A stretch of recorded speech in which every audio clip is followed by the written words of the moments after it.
Students इस lecture में हम डीबाई मॉडल की कुछ कैरेक्टरिस्टिक्स को डिस्कस करेंगे, जिसे हम अपनी प्रीवियस क्लास में ऑलरेडी डिस्कस कर चुके हैं। डीबाई मॉडल जो है वो हमें बताता है कि इंटरनली जो एटम्स जब अपनी वाइब्रेट कर रहे होते हैं अपने एक सॉलिड के अंदर, तो उनकी जो एनर्जी है उसको हम किस तरीके से कैरेक्टराइज करते हैं, और उसकी जो हीट कैपेसिटी है, यानी कि अगर हमने उनको उनका टेम्परेचर इंक्रीज करना होगा 1 डिग्री या डिक्रीज करना होगा 1 डिग्री, तो उनकी जो हीट कैपेसिटी है या उनकी जो इंटरनल एनर्जी है वो कैसे वेरी करेगी। तो डिबाई मॉडल जो है ये क्लासिकली चीजों को एक्सप्लेन करता है, और आइंस्टाइन मॉडल जो है ये क्वांटम मैकेनिकल एजम्पशन के साथ चीजों को एक्सप्लेन करता है। उसमें जो आइंस्टाइन मॉडल है उसमें हम एटम्स को हार्मोनिक ऑसिलेटर कंसिडर करते हैं, उनकी एनर्जी हार्मोनिक ऑसिलेटर की जो एनर्जी है वो हम कंसिडर करते हैं।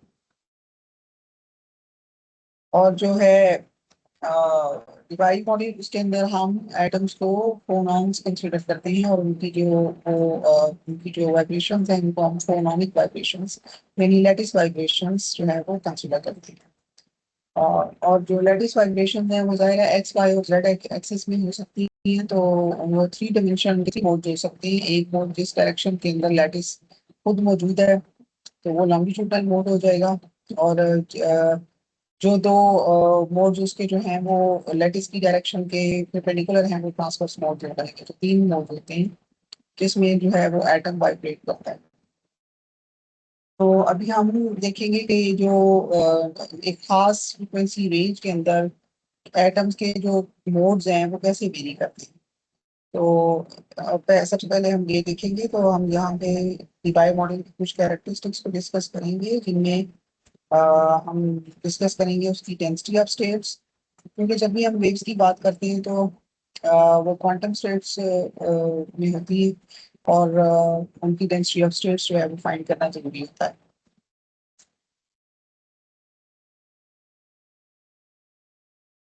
तो डिबाई मॉडल में जो भी आपका एटम है, जो वाइब्रेशंस है एटम्स की, वो फोनोनिक वाइब्रेशन या लैटिस वाइब्रेशंस कंसिडर की जाती है। और एक थ्री डायमेंशनल सॉलिड के अंदर जो है ना वो 3n मोड्स होंगे। ठीक है। और आपको पता है कि हम वो जो वेव्स हैं, वेव्स चूंकि मोमेंटम रखती हैं, तो हम इनको के स्पेस के अंदर जो है वो कैरेक्टराइज करते हैं। और हम ये समझते हैं कि वेव्स का जो स्पेस है जहाँ पर वो एग्जिस्ट कर रही है वो के स्पेस है, और एक स्फीयर को हम कंसिडर कर लेते हैं जिसका जो रेडियस होता है वो के होता है। और अगर हम सपोज हम कहते हैं कि इसके अंदर एक छोटा सा शेल है, यानी कि सिर्फ एक छोटी सी रेंज के अंदर हम देखना चाहते हैं कि इस जगह के ऊपर कितनी मोड्स हो सकती हैं, कितनी वेव्स हो सकती हैं, वेव्स के मखसूस मोड्स हो सकते हैं। मोड कहते हैं कि एक ऐसी मतलब ग्रुप ऑफ वेव्स को जिसके अंदर हम अ, या एक खास फ्रीक्वेंसी का जो वेव होगी ना उसको हम मोड कहेंगे। क्योंकि इसमें डिफरेंट फ्रीक्वेंसीज एग्जिस्ट कर रही हैं, तो फिर उनको फ्रीक्वेंसीज नहीं कहेंगे, हम उनको मोड कहेंगे। तो जाहिर है फ्रीक्वेंसी का ताल्लुक उसके मोमेंटम स्पेस से यानी के से होता है, इसलिए वो फिर उसकी जो है ना उसको के स्पेस के अंदर हम कहेंगे कि मोड है। ठीक है। तो यहाँ पर जो वेव्स एग्जिस्ट कर रही हैं डेफिनेटली उनकी जो फ्रीक्वेंसी है वो ओमेगा है, एंगुलर फ्रीक्वेंसी। और जो उनकी जो अदरवाइज फ्रीक्वेंसी है वो एफ है। और जो इसका टोटल रेडियस है वो के है। टोटल इसका जो वॉल्यूम है स्फीयर का, टोटल वॉल्यूम जो है वो 4/3 पाई के क्यूब है। और अगर मैं एक थिन शेल ले लूँ, इसके अंदर एक छोटा सा ये शेल ले लूँ जिसकी थिकनेस जो है वो डी के है, तो फिर इसका वॉल्यूम इस तरह नहीं लिया जाएगा। फिर इसका जो वॉल्यूम है ना वो डी वी हो जाएगा, और वो उसके एरिया इंटू थिकनेस हो जाएगा। तो जब हम ये डी के शेल की बात करते हैं तो उस वक्त हम एक खास फ्रीक्वेंसी रेंज के अंदर पाए गए मोड्स को कैलकुलेट करना चाहते हैं, जो कि डेफिनेटली हम आम तौर पर इसी तरह से कर रहे होते हैं। फिर हम उसको अगर हम टोटल मोड्स कैलकुलेट करना चाहते हैं तो हम एक खास फ्रीक्वेंसी रेंज के अंदर जो मौजूद हुए आपके जो मोड्स हैं उनको हम जीरो से इंफिनिटी या जीरो से के या जीरो से अपर लिमिट तक उसको इंटीग्रेट कर लेते हैं, उनको ऐड कर लेते हैं। इसलिए हम पहले डिफरेंशियल बनाते हैं और फिर उसको इंटीग्रेट करके टोटल की तरफ जाते हैं। तो अभी अब हम यहाँ पर आपको पता है कि जो नंबर ऑफ मोड्स हैं उसको डीएन कहा जाता है, और बुनियादी तौर पे डीएन जो है वो आपको पता है कि वो डेंसिटी ऑफ स्टेट यानी जी एफ डी एफ के बराबर होता है, या इसका जो फॉर्मूला होता है वो जी ओमेगा, यानी अगर आप एंगुलर फ्रीक्वेंसी में बात कर रहे हैं तो ये होता है। अब इसको निकालने का तरीका क्या है, डीबाई मॉडल के अंदर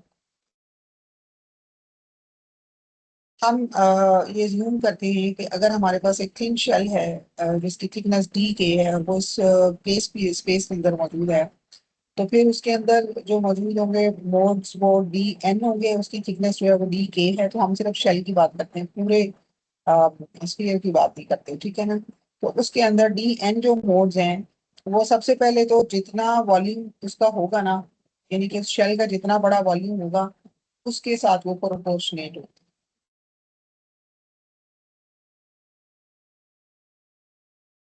ठीक है, ये शेल का वॉल्यूम है। Let's write it again. It will be 4 पाई के स्क्वायर। ठीक है, तो ये हम सबसे पहले इसको इस तरीके से कैरेक्टराइज करते हैं, यानी कि जितने नंबर ऑफ मोड्स हैं वो जितना बड़ा वॉल्यूम होगा उतने ही ज्यादा उसके अंदर नंबर ऑफ मोड्स होंगे। और ये शेल की बात हो रही है जिसकी थिकनेस डी के है, और उसको हमने एरिया से मल्टीप्लाई करके उस पर्टिकुलर शेल का वॉल्यूम फाइंड किया।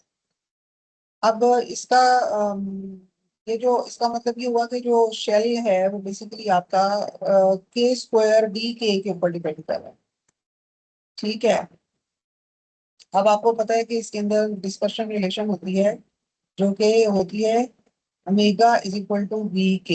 ये फोनॉन्स की सॉलिड स्टेट में डिस्पर्शन रिलेशन है, जिसमें ओमेगा एंगुलर फ्रीक्वेंसी है एक तरफ और मोमेंटम से उसको रिलेट किया गया है, और ये जो है ना वी, ये उनकी फोनॉन्स की जो है ना ये वेलोसिटी है, वेव की ये वेलोसिटी है। ये सी के बराबर इसलिए नहीं है कि हम इनको फोनॉन्स कंसिडर करें, फोनॉन जो होती है ना वो साउंड वेव होती है, उनकी फ्रीक्वेंसी लो फ्रीक्वेंसी होती है। ये इलेक्ट्रोमैग्नेटिक वेव्स नहीं है, ये अकूस्टिक वेव्स हैं, ठीक है। अब यहाँ से हम के की वैल्यू निकाल सकते हैं जो कि होगी K is equal to omega over B, और यहाँ से हम डी के की करस्पॉन्डिंग वैल्यू भी फाइंड कर सकते हैं, which is D K equal to D omega over B. तो अब अगर हम ये जो हमारी एक्सप्रेशन आई है ये के स्क्वायर डी के वाली, इसको यानी कि जो प्रोपोर्शनैलिटी है ना इसको हम देखते हैं डी एन। इसका मतलब है कि डी एन जो है ना के स्क्वायर की वैल्यू क्या हो गई, यहाँ से हम v तो कांस्टेंट है, ठीक है। तो यहाँ से हम जो है ना वो ये प्रोपोर्शनैलिटी निकाल लेंगे, यानी कि ये जो है वो प्रोपोर्शनेट है एक्चुअली फ्रीक्वेंसी के, और डी के जो प्रोपोर्शनेट है वो फ्रीक्वेंसी के डिफरेंशियल। इसका मतलब है कि ये बेसिकली आपका जो था ना वो पहले ये इस तरह था, अब हम इसको इस तरह लिख सकते हैं ओमेगा स्क्वायर डी होता। अब अगर आपके पास इसका मतलब ये हुआ कि चूंकि आपकी जो डेंसिटी ऑफ स्टेट का जो जनरल फार्मूला है वो होता है जी ओमेगा डी ओमेगा, ठीक है। अब आप इसको इससे, ये जो प्रोपोर्शनैलिटी है ना इससे कंपेयर करिए, ये प्रोपोर्शनैलिटी है, इसको अगर हम इक्वेशन में तब्दील कर दें तो ये हो जाएगा ए। अगर कांस्टेंट ऑफ प्रोपोर्शनैलिटी कोई इंट्रोड्यूस कर दें तो वो ए हो जाएगा। तो अगर मैं इस एक्सप्रेशन को इस जनरल एक्सप्रेशन के साथ कंपेयर करूं तो मुझे पता चलेगा कि ये जो डेंसिटी ऑफ स्टेट है जी ओमेगा डीबाई मॉडल में, जिसमें लैटिस वाइब्रेशंस को कंसिडर किया जाए, एटम को एक लैटिस वाइब्रेशन कंसिडर किया जा रहा है, और उसके मोड्स को हम कैलकुलेट कर रहे हैं, उसकी एनर्जी को कैलकुलेट करना चाहते हैं एटॉमिक लेवल के ऊपर। तो जो डेंसिटी ऑफ स्टेट से हम यानी कि इनिशिएट करेंगे, तो डेंसिटी ऑफ स्टेट से हमारी अगर हम किस फॉर्मूले को इस फॉर्मूले के साथ वन ऑन वन कंपेयर करेंगे तो left hand side D N K equal है, और डी ओमेगा के इक्वल है। तो फिर इसका मतलब है कि अगर ये इक्वेशंस आपस में इक्वल हैं तो फिर जी ओमेगा जो होगा वो ए ओमेगा स्क्वायर के इक्वल होगा। ये डेंसिटी ऑफ स्टेट यानी कि जी ओमेगा जो है वो ए ओमेगा के इक्वल होगा। डेंसिटी ऑफ स्टेट्स का मतलब है टोटल नंबर ऑफ मोड्स, यानी कि total number of quantum states, जिसमें आप टोटल वॉल्यूम को यूनिट वॉल्यूम कंसिडर कर रहे हैं, क्योंकि डेंसिटी का मतलब होता है number of states per unit volume.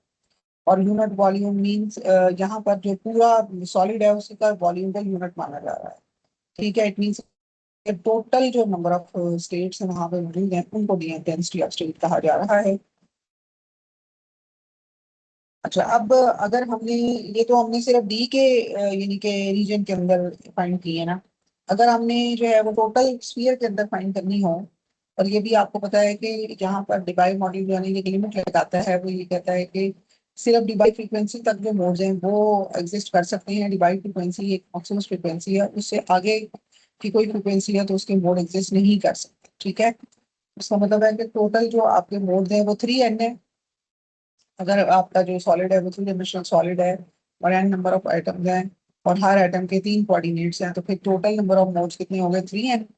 तो ये इसे आगे नहीं जा सकते। तो इसका मतलब है कि हम यहाँ पर अगर हमने टोटल कैलकुलेट करना है तो हम डी एन को omega frequency, D cut off frequency तक हम इसको इंटीग्रेट कर लेंगे और यहाँ पर हम इसका फॉर्मूला लिख देंगे, जी ओमेगा डी ओमेगा, जो कि आ जाएगा 0 से ओमेगा डी तक। और इसकी अपर लिमिट हमें ऑलरेडी पता है कि इसका आंसर हमेशा 3n ही आना है। ठीक है, इतने ही मोड होंगे इसके अंदर।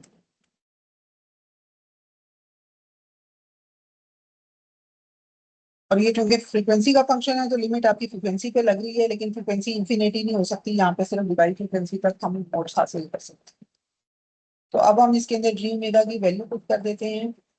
ये तो हमें टोटल नंबर ऑफ मोड मिल जाएंगे। ठीक है, जो कि ओमेगा डी तक होंगे, माइनस यानी कि 0 फ्रीक्वेंसी तक के दरमियान जो मोड्स हैं, यानी कि टोटल नंबर ऑफ मोड्स हैं वो हमारे यहाँ पे फॉर्मूला हमने डाल दिया, A omega square E omega is equal to 3n।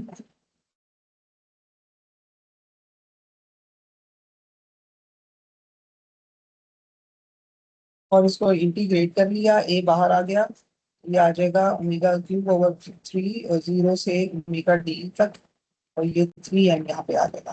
तो ये आप कांस्टेंट ए की वैल्यू फाइंड कर लेंगे, और ये वैल्यू सारा सॉल्व करने के बाद ये वैल्यू आ जाएगी 9n over omega cube D. आप इसको सॉल्व करके देख सकते हैं, इसका आंसर ये आ जाएगा। तो बस फिर डेंसिटी ऑफ स्टेट क्या होगी? फोनॉन्स की शक्ल में डिवाइड मॉडल की मदद से अगर हम डेंसिटी ऑफ स्टेट फाइंड करना चाहें, यानी कि एक सॉलिड है, उस सॉलिड के अंदर डिवाइड फ्रीक्वेंसी तक कितनी डेंसिटी ऑफ स्टेट्स होंगी, और जो है वो उसके अंदर जबकि 3n मोड सिर्फ एग्जिस्ट कर सकते हैं, तो वो ए ओमेगा स्क्वायर के इक्वल थी। और यहाँ पर हमने ए की वैल्यू फाइंड करनी है, और वो 9n omega cube D omega square, यानी कि इसके इक्वल होगी। ठीक है, ये ओमेगा स्क्वायर जनरल फ्रीक्वेंसी है और omega D value divide frequency है, याद रखनी है। डिवाइड फ्रीक्वेंसी मैक्सिमम फ्रीक्वेंसी है जहां तक मोड्स एग्जिस्ट कर सकते हैं, उसके बाद वो नॉन एग्जिस्टेंट हो जाते हैं, यानी कि फ्रीक्वेंसी बढ़ाएंगे भी आप समझेंगे तो यही से बढ़ाएंगे फ्रीक्वेंसी, लेकिन वो नहीं लेटिस वाइब्रेट नहीं कर सकेगी इस फ्रीक्वेंसी के ऊपर।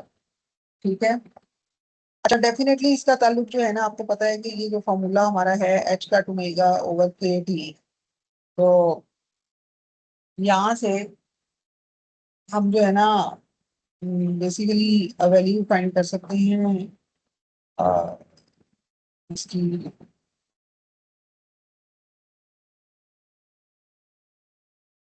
एच का omega D is equal to K T, इसकी भी वैल्यू हम फाइंड कर सकते हैं। ठीक है, और यहाँ पे इसको हम जनरली अगर देखा जाए तो इसके अंदर टी की वैल्यू अगर हम इसको किसी कांस्टेंट के इक्वल यहाँ पे कर दें, फॉर एग्जांपल, तो इसी एक्सप्रेशन के अंदर हम टी की वैल्यू फाइंड कर सकते हैं, जो कि हो जाएगी C into H cut H cut omega D over K. ठीक है, और जाहिर है ओमेगा डी है तो टी भी एक खास टेम्परेचर होगा, और उस टेम्परेचर को थीटा डी से रिप्रेजेंट किया गया है, वो डिबाई टेम्परेचर कहलाएगा। यानी कि वो टेम्परेचर जिस पे डिबाई फ्रीक्वेंसी एग्जिस्ट कर रही है वो ये होगी। और अगर मैं समहाउ उसको यूनिट मान लूँ, यानी कांस्टेंट को यूनिट मान लूँ, तो ये मेरा जो है H cut omega D over के, या के बी के इक्वल आंसर आ जाएगा। तो ये डिवाइस फ्रीक्वेंसी है, और साथ ही साथ इसका जो रिलेटेड टेम्परेचर है उसका भी फॉर्मूला हमने इवैल्यूएट किया जाता है। तो ये हो गई हमारी यानी कि density of states, phonon density of states. तो अब ये हमारी डिवाइस मॉडल के मुताबिक जो डेंसिटी ऑफ स्टेट का फॉर्मूला है वो यहाँ पे हम दोबारा लिख लेते हैं। वो है 9n over omega cube D into omega square, ये फॉर्मूला आ गया।